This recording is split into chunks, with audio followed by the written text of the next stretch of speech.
2 days back release అయినటువంటి biker సినిమాకి సంబంధించి ట్రైలర్ అయితే చాలా అద్భుతంగా ఉందనేసి సినీ వర్గాల నుంచి అయితే కితాబు అందుకుంటుంది. దానికి సంబంధించి మీ అభిప్రాయం చెప్పండి. అది యాక్చువల్గానండి బైకర్ ట్రైలర్ అయితే శర్వానంద్ గారి గతంలో ఆయన చేసిన సినిమాలంతా ఒక ఎత్తు అయితే ఈ సినిమాలో ట్రాన్స్ఫర్మేషన్ చాలా బాగుందండి. చాలా బాగా మారాడు. అంటే ఒక కొత్త శర్వానందను మనం ఇందులో అయితే చూస్తాం ఖచ్చితంగా. అంతకుముందు ఏదో కొంచెం బబ్లీగాను లేదా బల్కీగా ఒక రకంగా ఉండే శర్వానంద్ ఈ సినిమాకి మాత్రం ఎక్స్ట్రాడినరీగా ఉన్నారు. అది పెద్ద ఛాలెంజ్ చేసే ఈ సినిమాలో యాక్ట్ చేశారండి. నేను పూర్తిగా రియల్ స్టంట్ చేశాను. కొన్ని హాలీవుడ్ సినిమాలు కూడా ట్రై చేయకుండా పలానా చోటకి అంటే పర్టికులర్ ఏరియాకి వెళ్ళి అక్కడ చేయలేని ప్లేస్లో కూడా మేము వెళ్ళి చేసామని చాలా ప్రౌడ్గా చెప్పుకున్నారు శర్వానంద్ ఇందులో డైరెక్టర్ కూడా. ఈ సందర్భంగా రాజశేఖర్ గారు ఇందులో ఒక ముఖ్యమైన కీలక పాత్ర పోషిస్తున్నారు. ఆయన్ని ఈ సినిమాలో మళ్ళీ ఒక మంచి క్యారెక్టర్ ఆర్టిస్ట్గా చూడటం అయితే చాలా సంతోషించాల్సిన విషయమే. అయితే ఏంటంటే రాజశేఖర్ గారు ఈ సందర్భంలో ఈ ఒక ప్రెస్ మీట్ వేడుకలో కార్యక్రమంలో నేను ఇంకా చేద్దాం అనుకుంటున్నాను, ఇంకా సినిమాలు చేయాలని ఉంది, నాకు మంచి మంచి వేషాలతో మీరు రండి నేను చేస్తాను అని ప్రత్యేకంగా అడుక్కున్నారు కాదు. చాలా ప్రొడక్షన్ సంస్థల్ని ఒక కెమెరా మీడియా ముందు వేడుకున్నప్పుడు ఏంటంటే ఆయన మిగిలిన కొంతమంది ప్రొడ్యూసర్లు కూడా దీన్ని ఆలోచించి దీన్ని ఒక మంచి అవకాశంగా తీసుకుని రాజశేఖర్ గారిని మిగిలిన సినిమాల్లో కూడా పెట్టుకోవాలని అయితే నేను కోరుకుంటున్నాను.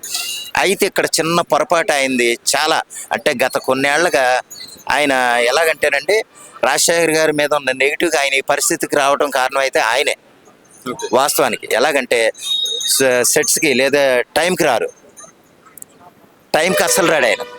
1 గంటన్నర నేను అయితే నేను అరగంట ఎంతో లేట్ అవుతాను, అంతకు మించి లేట్ అవని అంటాడు. కానీ 2 గంటల దాకా రాడు ఆయన. 2 గంటల దాకా రాడు. ఆయన కోసం వెయిట్ చేస్తున్న సీన్లు సన్నివేశాలు అంటే ఒకటండి. ఇక్కడ ఎవరికైనా సరే దీపం వెలుగుతున్నప్పుడు అందరికీ వెలుగు కనిపిస్తుంది, కానీ ఆరిపోయాక నేను ఇంకా వెలుగుతున్నాను అనుకునేదైతే కనుక అది నీ పొరపాటే. అప్పుడు నీ సినిమాలు ఎక్స్ట్రాడినరీగా మీ సినిమాలు ఎక్స్ట్రాడినరీగా ఆడినాయి కాబట్టి అందరికీ నడిచింది. మీరు లేట్కి వచ్చినా ఎలా జరిగినా ఎలాగైనా. కానీ ఏంటంటే మీరు అన్ని సందర్భాల్లోనూ అన్ని సమయాల్లోనూ అది కుదరదు. మీరు మీ యూనిట్కి అంటే ఎంతమంది సఫర్ అయిపోతారంటేనండి, బ్రహ్మానంద్ గారు ఉన్నారు సపోజు, ఆయనకి గంటకి లక్షల్లో ఉంది. ఆ రోజు షెడ్యూల్ 5 లక్షల నుంచి 10 లక్షలు తీసుకునే బ్రహ్మానందం గారు ఈయన కోసం వెయిట్ చేయాల్సి వచ్చేది. అక్కడ ఎవరు ప్రొడక్షన్ నాశనం అయిపోతారు. అలా చాలామంది నిర్మాతలు రాజశేఖర్ గారి గురించి నెగిటివ్గా చెప్పడం నేను చూశాను. కేవలం ఆయన డిసిప్లిన్ లేకపోవటం. డిసిప్లిన్ లేని వాళ్ళు ఎంత టాలెంట్ ఉన్నా సరే వేస్టే. ఈ సందర్భంలో రాజశేఖర్ గారి సినిమాలు ఏమన్నా తక్కువ? తలంబరాలు, ఆహుతి, అంకుశం, ఆవేశం, లేకపోతే ఆగ్రహం, అక్కమొగుడు, మా అన్నయ్య, మా ఆయన బంగారం, ఇలాగ ఒక మాదిరి సినిమాలు కదా, ఎక్స్ట్రాడినరీ సినిమాలు.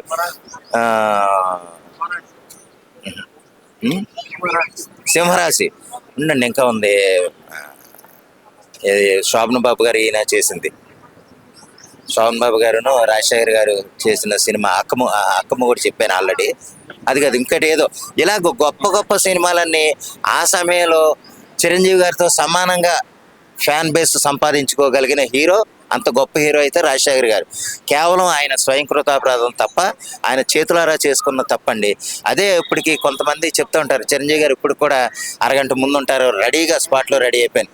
రామారావు గారు అంతకంటే ముందుగా ఉంటారు. ఇలాగ ఏదైనా సరే మనకి మనం చేసే వృత్తికి గౌరవం ఇస్తే కనుక, దాని మీద భయం కలిగితే కనుక మనం ఆ టయానికి ముందుగానే ఉంటాం.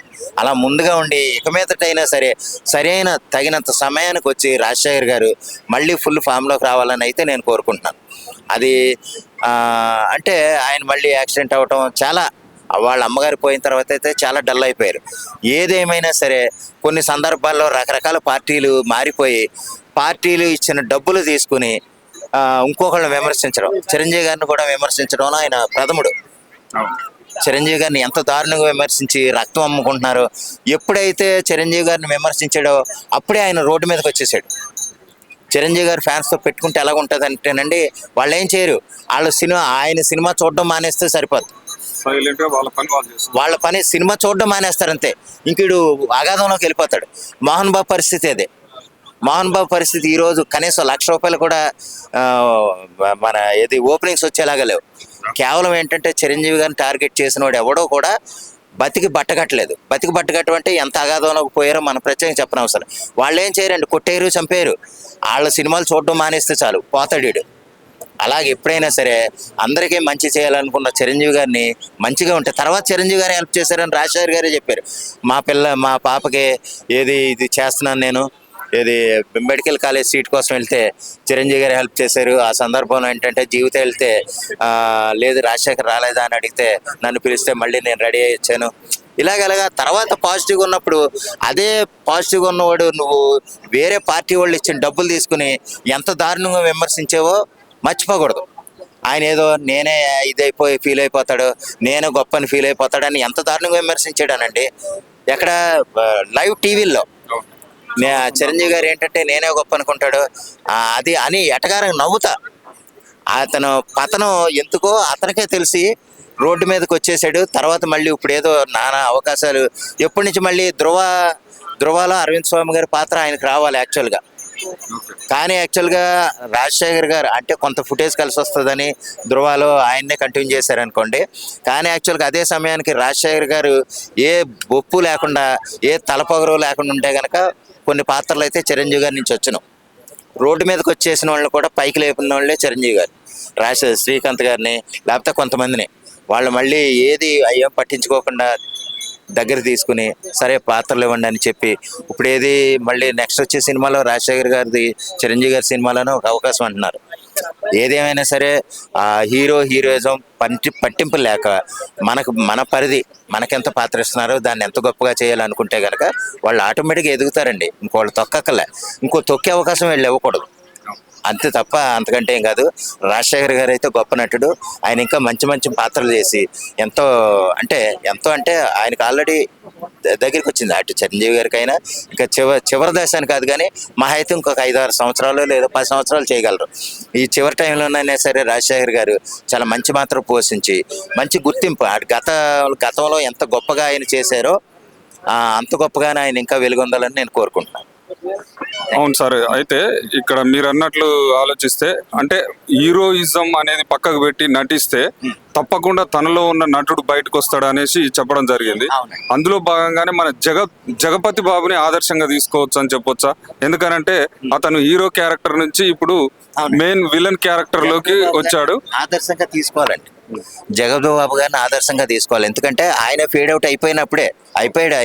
ఆయన సినిమాలు సరిగా ఆడక హీరోగా చేసి ఓపెనింగ్ అయ్యి చివరికి మళ్ళీ లెజెండ్ ద్వారా బాలకృష్ణ గారు, బోయపాటి శ్రీని గారు ఇచ్చిన అవకాశంతో ఆయన గొప్ప నటిగా గొప్ప విలన్ గా మారాడు. హీరోకు ఈక్వల్ గా నటించాడు అనేసి పేరు ప్రతిష్టలు అంత పేరు ప్రతిష్టలు సంపాదించగలిగారు.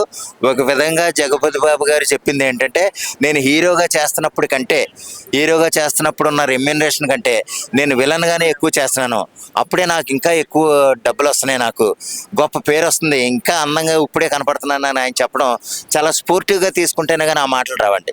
అదే స్పోర్టివ్గా రాజశేఖర్ గారు కూడా ఇంకా గొప్పగా చేయాలని అనుకుంటున్నాను. యాక్చువల్గా ఏంటంటే ఆయన ఇప్పుడు నడవలేకపోతున్నారు, యాక్సిడెంట్ అయింది, నడవలేకపోతున్నారు. కానీ ఏదేమైనా సరే ఆయన ఒక విలన్ పాత్ర అన్నప్పుడు విలన్గానే ఆలోచించుకోవాలి. ఆ పాత్ర మేరకు ఆ సినిమాలో ఆయన స్థానం మేరకు ఆయన వ్యవహరించాలి తప్ప నేను ఒకప్పుడు ఎంతో ఎదిగాను ఇప్పుడు నన్ను ఇలా చూడట్లేదు అలా చూడట్లేదు అని అంటే అలా ఫేడ్ అవుట్ అయిపోయిన వాళ్ళు ఉన్నారండి.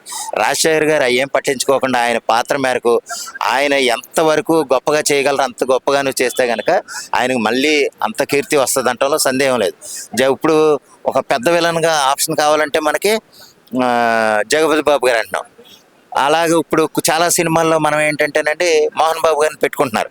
ఇప్పుడు ఏది మన నాని గారి సినిమా ప్యారడైజ్ సినిమాలో మంచి పాత్ర చేశారు.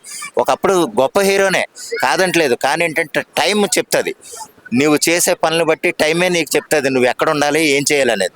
ఆ టైంని అనుసరించుకుని వెళ్ళాలి. నేను ఒకప్పుడు చాలా గొప్ప హీరోని, చిరంజీవి కూడా నా ముందు పనిచేసేవాడు కాదు అని ఎగిరేవనుకో ఆయన స్థాయి ఏంటో ఈయన స్థాయి ఏంటో మనం జనాలు చూపెట్టేస్తారు. ఆ స్థాయికి తగ్గట్టుగానే మీ పాత్ర మేరకు మీ పరిధి మేరకు మీరు నటించి మళ్ళీ గొప్ప స్థానంలోకి వెళ్ళాలి. ఇప్పుడు ఎస్వి రంగారావు గారు ఉన్నారండి. ఎస్వి రంగారావు గారు క్యారెక్టర్ ఆర్టిస్ట్, కానీ రామారావు గారికి నాగేశ్వరరావు గారికి ఎంత పేరు వచ్చిందో ఎస్పి రంగారావు గారు కూడా అంత పేరు వచ్చేది. ఒక విధంగా వాళ్ళు భయపడేవారు.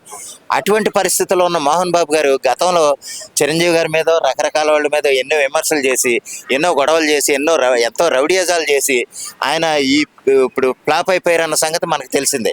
కానీ ఇక్కడ ఏంటంటే మళ్ళీ తిరిగి ఆయన అవకాశాలు వస్తున్నాయి కాబట్టి దాన్ని సద్వినియోగం చేసుకునే విధంగా ఆయన మళ్ళీ మంచి పాత్రలు పొంది మంచి పేరు పొందాలని నేను కోరుకుంటున్నాను. అదేవిధంగా రాజశేఖర్ గారికి అవకాశాలు ఇస్తారండి. ఎందుకంటే ఆయన అడిగిన విధానం చాలామంది మెచ్చుకుంటున్నారు. చూసా, ఒకప్పుడు చాలా గొప్ప హీరోగా చేసిన ఆయన ఇప్పుడు పాత్రలు అడుగుతున్నారు, నా క్యారెక్టర్ ఇవ్వండి నేను చేస్తానని అడుగుతున్నారు. అటువంటిప్పుడు ఇస్తే తప్పే ఉందని కొంతమంది కన్సిడర్ చేస్తారు. ఎక్కడెక్కడి నుంచో ఎవడెవడనో బయట నుంచి తీసుకొచ్చేవాళ్ళు మన హీరోకి మనకి ఇవ్వటంలో తప్పే ఉందండి. ఆ విధంగా రాజశేఖర్ గారిని అందరూ ప్రిఫర్ చేయాలి. దానికి తగ్గట్టుగానే ఎంతో అణుకువతో ఆయన డిసిప్లిన్తో పనిచేస్తారని నేను అనుకుంటున్నాను. ఎందుకంటే గతంలో చేసిన తప్పుల నుంచి బయటపడితేనే ఆయన బయటపడతారు. 2 గంటలు 3 గంటలు ఒక పూట కూడా రాకపోవటం, తాగేసి రావటం అది నాకు తెలుసండి. అటువంటి పరిస్థితుల నుంచి ఆయన బయటపడి కొత్తగా ఒక కొత్త రాజశేఖర్గా ఆయన వ్యవహరిస్తే కనుక చాలా మంచి పాత్రలు అయితే మనం ఆయన నుంచి చూడగలం. ఒక పెద్ద హీరో ఒక మంచి క్యారెక్టర్ చేస్తే ఎంత అందంగా ఉంటుందో మనం ప్రత్యేకంగా చెప్పనవసరం లేదండి. అటువంటి పరిస్థితుల్లో అంత గొప్పగా రాజశేఖర్ గారు ఉండాలని నేను మనసారా కోరుకుంటున్నాను.